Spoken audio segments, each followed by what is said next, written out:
done events similar to this. I mean, it is always just refreshing when you know that you're well taken care of from the beginning to the end, and we've just had such tremendous cooperation with the school. It's been a fantastic experience all the way through. And with that in mind, we'd like to introduce somebody right now. Yeah, I have to agree. It's been a wonderful partnership on so many levels, and personally, I've been involved in a number of events now at UOP, and they are all just first class, and that is set at the very, very top. And it is our pleasure to introduce the University President, Pamela Eibeck.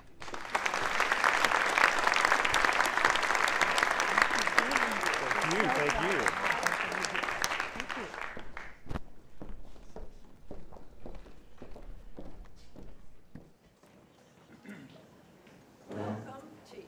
Welcome to University of the Pacific, the first university chartered in the state of California.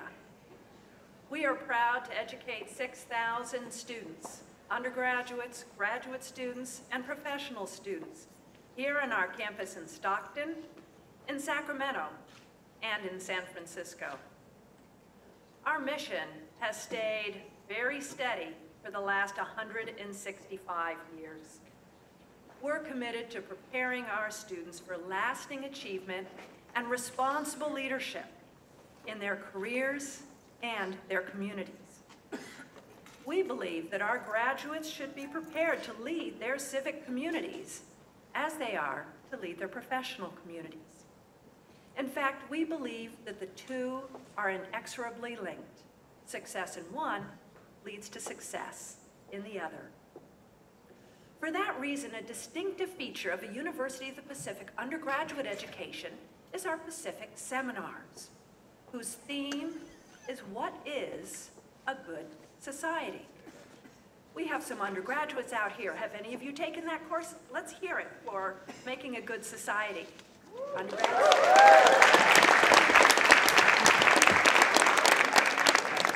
Our students are challenged to answer the hard questions. What do we really want our society to look like? Why doesn't it? And how can we get there? Similarly, in each of our graduate and our professional programs, ranging from law to pharmacy, dentistry, analytics, public policy, and many more, students are asked to reflect on the social implications of their professional actions. How can I improve the world through my actions at work? Tonight, we have a unique opportunity to engage in this same process. Unique because California hasn't had an open Senate contest in more than 2 decades, longer than many of our students in this room have been alive. Tonight, we'll hear from 5 candidates vying to represent California to the rest of the nation and even to the world. It's fitting that we've come together here in Stockton, the heart of the Central Valley, the region that feeds our nation and is critical to California's future.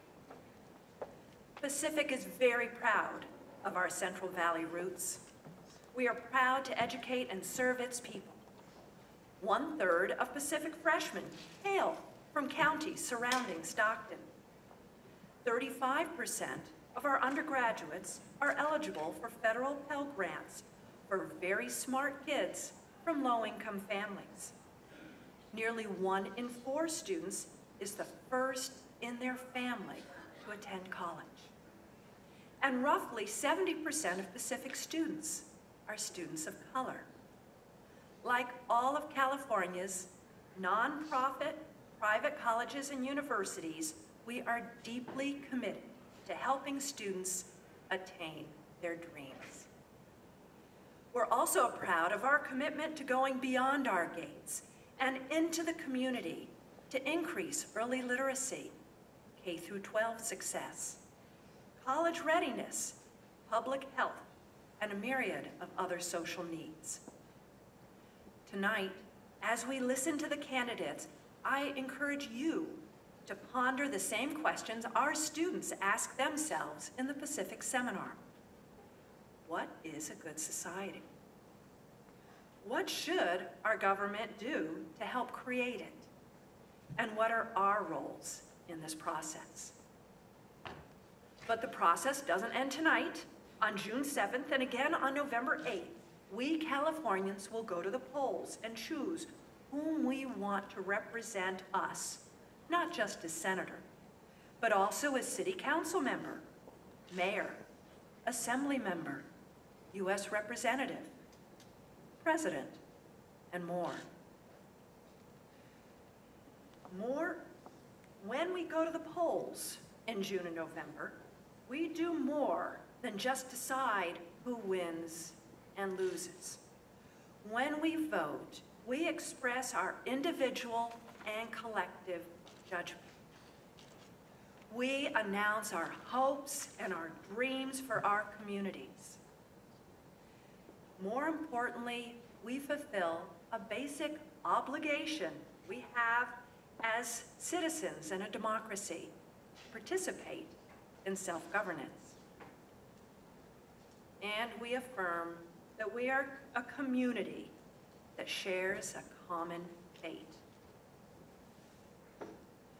I thank our candidates for the thoughtful and compelling conversation that will be occurring here on this stage in just a few moments.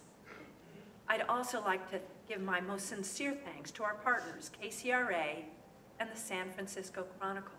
It has been a joy working with both of your organizations, and we truly feel privileged to be hosting this U.S. Senate debate here at University of the Pacific. To all those Pacific students in the audience, thank you for your civic engagement, your intellectual curiosity, and your commitment to being a leader in your communities and your professions. To our faculty, our staff, our alumni and friends, thank you for making Pacific great. And to our wonderful community members, thank you for our years of partnership. I'd like to send a special thanks to the dozens of people who have worked so hard over the last, about 6 months to make tonight exceptional. Thank you for your countless hours. And to all of you joining us at University of the Pacific, we welcome you and applaud your commitment to California's future. Welcome to University of the Pacific, and enjoy this debate.